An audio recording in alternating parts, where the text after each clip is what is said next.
ბატონო ნიკოლოზ, მოგესალმებით და რა თქმა უნდა მადლობა თქვენი დროისთვის. მოგესალმებით, მივესალმები რადიო მსმენელს, მადლობა მოწვევისთვის. ბატონო ნიკოლოზ, ალბათ თქვენც ნახავდით, რამდენიმე წუთის წინ გავრცელდა ინფორმაცია განსაკუთრებულ დავალებათა დეპარტამენტის დირექტორის თანამდებობაზე ზვიად ხარაზიშვილს რომან ქარცივაძე ჩაანაცვლებს. აი ბოლო დღეების განმავლობაში საკადრო ცვლილებებთან დაკავშირებით და გადადგომასთან დაკავშირებით თქვენ რისი თქმა შეგიძლიათ, რაც შეიძლება ეს უკავშირდებოდეს და შემდეგ უკვე მთავარ თემაზე გადავალთ. ბუნებრივია თქვენთანაც გვექნება კითხვა, სულ უფრო აქტუალური ხდება თემა თვითმმართველობის არჩევნებში მონაწილეობა არ მონაწილეობის საკითხი და შესაბამისად თქვენი პოზიცია და თქვენი პარტიის პოზიციასაც მოვისმენთ პირდაპირ ეთერში. ამ საკადრო ცვლილებებთან დაკავშირებით თუ კარგად დავაკვირდებით, ერთი მკაფიო ნიშანი გამოირჩევა ძირითადად. ეს არის სანქცირებული თანამდებობის პირებისგან განთავისუფლება. როგორც ჩანს, ძირითადი კრიტერიუმი ამ ცვლილებების ამაში მდგომარეობს. ანუ ესე იგი ხელისუფლება თავისუფლდება იმ თანამდებობის პირებისგან, ვისაც რეპუტაცია შელახული აქვს საერთაშორისო არენაზე და შესაბამისად შეზღუდული აქვს საშუალება ნორმალურად იურთიერთონ გარე სამყაროსთან. არ გამოვრიცხავ, რომ აქ იმალებოდეს ის მცდელობა, რომ საქართველოს ხელისუფლება ცდილობს რაღაც დონეზე მაინც აღადგინოს შედარებით ნორმალური ურთიერთობა დემოკრატიულ სამყაროსთან. მეორეს მხრივ, რა თქმა უნდა,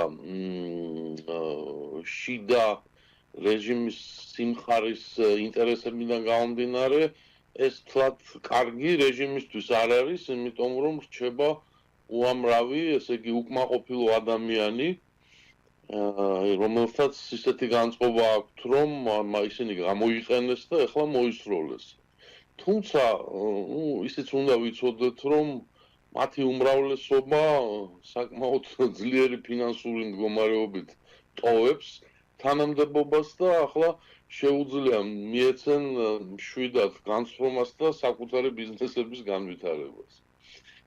ახლა რაც შეეხება ბატონო ნიკოლოზ, კიდევ ერთი კითხვა თანამდებობასთან დაკავშირებით, არ ვიცი ნახეთ თუ არა, საქართველოს მთავრობამ ამერიკის შეერთებულ შტატებში საქართველოს საგანგებო და სრულ უფლებიან ელჩის თანამდებობაზე მიხეილ ყაველაშვილს დასანიშნად თამარ ტალიაშვილის კანდიდატურა წარუდგინა.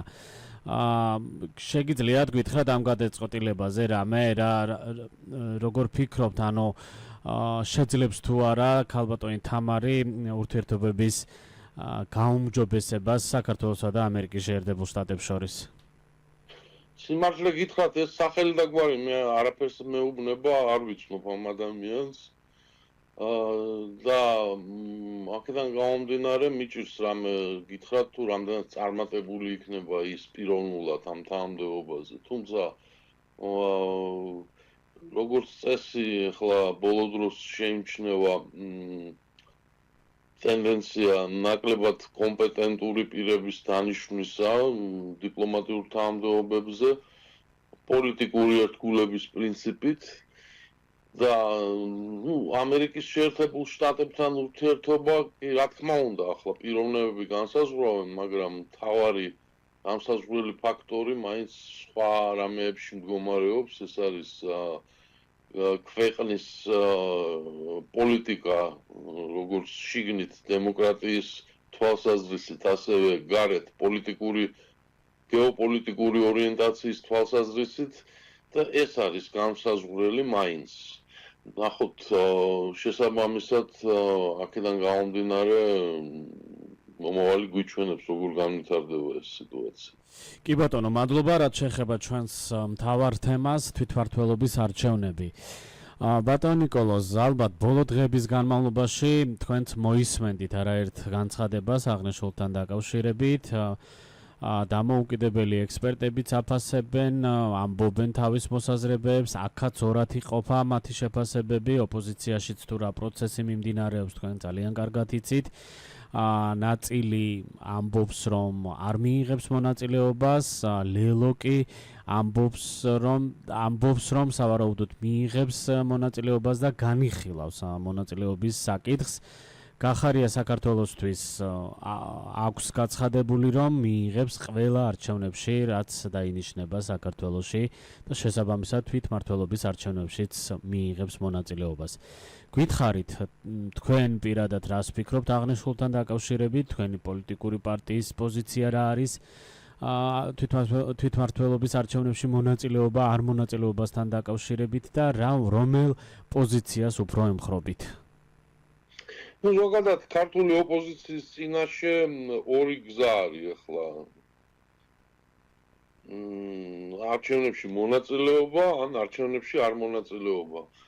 დიდი ანგარიშით რომ ვთქვათ, ეს ორივე გზა არის ჩიხული, იმიტომ რომ არც ერთ ვარიანტში ახლა დიდი სიკეთე ოპოზიციისთვის და დემოკრატიული პროცესისთვის საქართველოში არ გამოვა სამწუხაროდ.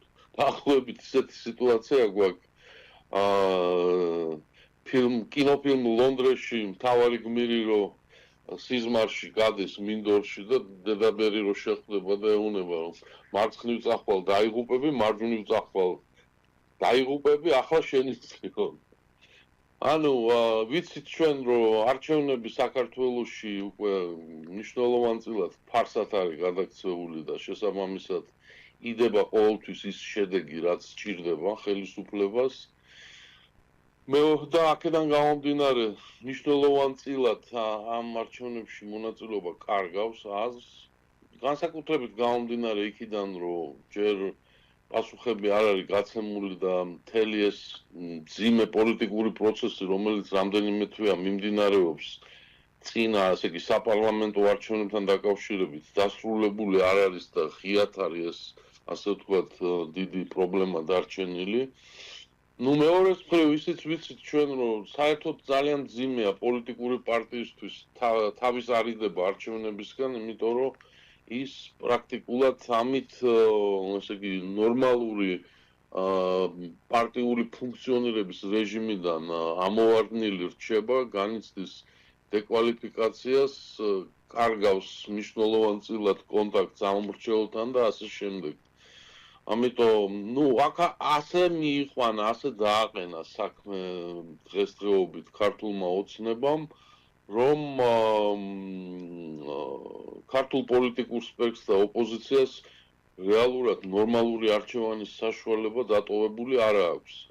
ვიწრო რეჟიმის ინტერესებიდან გამომდინარე, მოკლედ ტაქტიკურ მონაკვეთს ეს მომგებიანი სიტუაცია ზოგადად ქვეყნისთვის, მისი ნორმალური განვითარებისთვის ძალიან ცუდია და შესაბამისად, ყველანი ვართ იმ მოლოდინში, რომ ვართ ძალიან არასასიამოვნო და მძიმე ეტაპზე ქართულ პოლიტიკურ ცხოვრებაში, რომელიც იმედია რაღაც მომენტში და გვინდა გქონდეს იმედი, რომ რაც შეიძლება მალე დასრულდება და შემდეგ უნდა გაიხსნას შესაძლებლობების ახალი ფანჯარა, საიდანაც უნდა შევეცადოთ დავალაგოთ ხელახლა ნორმალური პოლიტიკური ცხოვრება საქართველოში.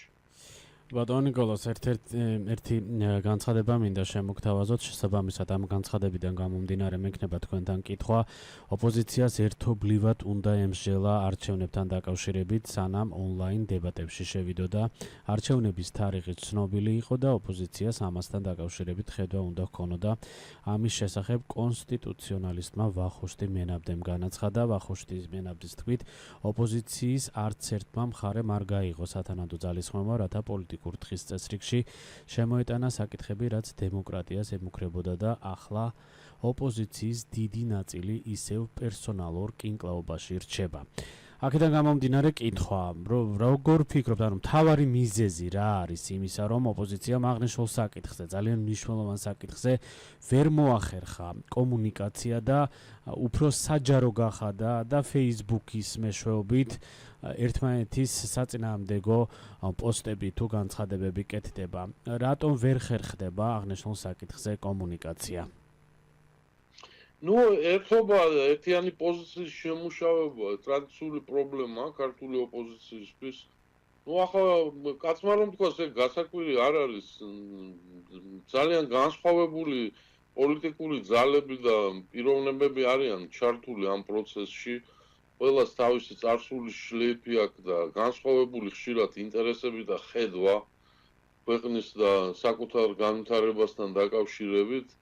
ამიტომ ნუ გასაგებია რომ ახლა კრიტიკულ მომენტებში ყველას გვინდა რომ ეს ერთობა იყოს, მაგრამ ისიც ფაქტია რომ მრავალი ობიექტური და სუბიექტური პირობებიდან გამომდინარე ეს ვერ ხერხდება. ვერ ხერხდება, ანუ ჩვენ თვითონ რომ გადავხედოთ სპექტრს, მივხვდებით რომ იქ ვნახავთ ისეთ პოლიტიკურ ძალებს, რომ გასაკვირი არ არის, რომ მათ კომუნიკაცია და კონსოლიდაცია თუ კოორდინაცია უჭირთ. შესაბამისად, ალბათ ეს უნდა მივიღოთ როგორც რეალობა, აწი ის რომ ოპოზიციური სპექტრის ერთობა ალბათ მიუღწეველია საქართველოში. გამოვიდეთ აქედან და შესაბამისად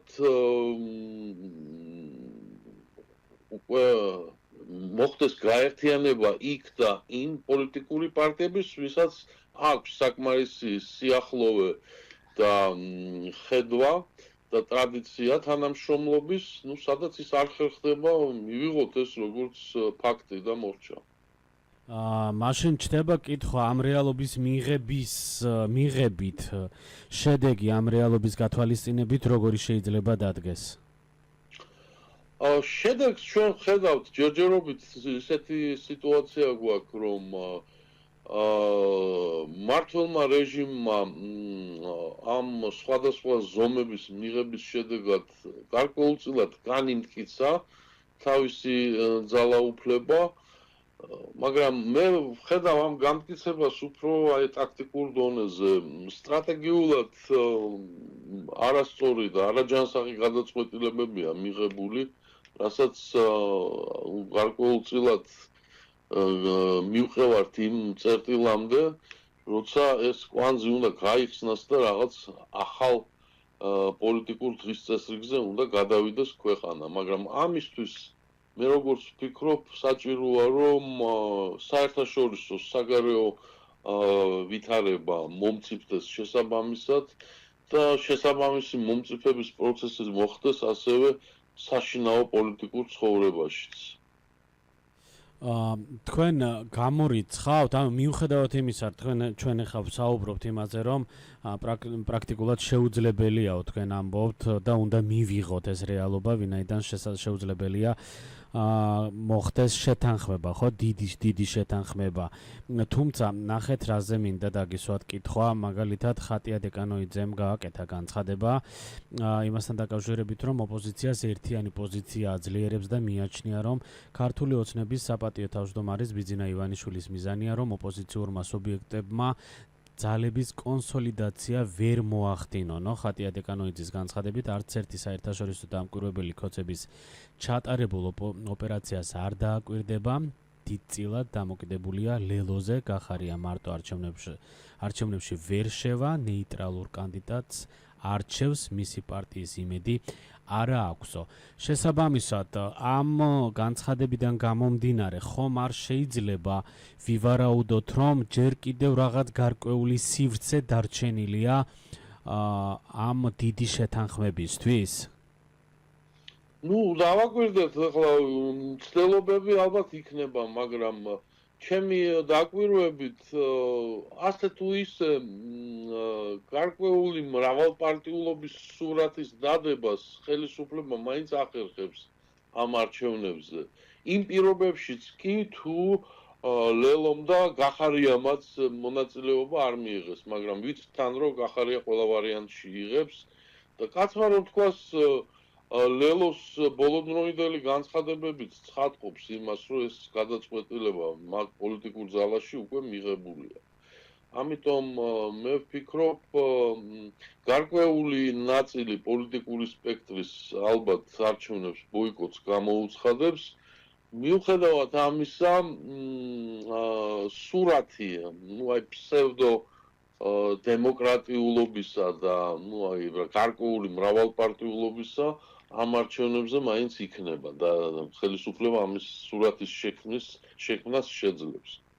ნახეთ, აღნიშნულთან დაკავშირებით კითხვა, ანუ სივრცეთ ხომ არ არის დარჩენილი მეთქი რომ დაგისვით, ხო? თუ პარტიები არჩევნებში მონაწილეობასთან დაკავშირებით შეთანხმებას შეძლებენ, გაგვიხარდება აუცილებლად შევუერთდებით მერობის ნეიტრალური კანდიდატების შესახებ განხილვას. ამის შესახებ პარტია გახარია საქართველოსთვის ერთ-ერთმა წარმომადგენელმა ბექა ლილუაშვილმა განაცხადა. მისივე თქმით, თუ ოპოზიციური პარტიები თვითმმართველობის არჩევნებში მონაწილეობასთან დაკავშირებით შეთანხმებას მიაღწევენ, ეს სწორი პასუხისმგებლიანი გადაწყვეტილება იქნება. აქედან გამომდინარეობს ჩემი კითხვა და ისევ ვუბრუნდები იმას, რომ ხომ არ რჩება პატარა, მაგრამ გარკვეული სივრცე და დაიწყონ კონსულტაციები და გარკვეულ შეთანხმებამდე მივიდეს პროცესი. იმის გათვალისწინებითაც კი, რაზედაც ჩვენ ვისაუბრეთ, რომ შეუძლებელია გარკვეული პარტიებს შორის შეთანხმება და ეს რეალობად უნდა მივიღოთო, როდესაც თქვენ ამბობთ. გასაგებია, ხო, ეს სიტყვა მაგის კითხვა რამდენად სჯერა თვითონ ამ განცხადების ავტორს საკუთარი სიტყვებისა, იცით? ანუ მე ისე თქვა მინდა, რომ აი ამ ერთიანი პოზიციის და კონსოლიდაციისთვის აუცილებელი თანამშრომლობა და ერთობას საჭირო იყო საწყისივე ეტაპიდან, რომ ეს გამყარებულიყო ყველაფერი. ახლა გახარიამ და მისმა პარტიამ გააკეთეს ყველაფერი, რომ ეს არ მომხდარიყო და ახლა ბოლო მომენტში ამისთანა განცხადებებს აკეთებენ, რომ თითქოს ისინი მზად არიან და ასე შემდეგ. დიდი ნდობით მე ასეთ განცხადებებს ვერ შევხედავ.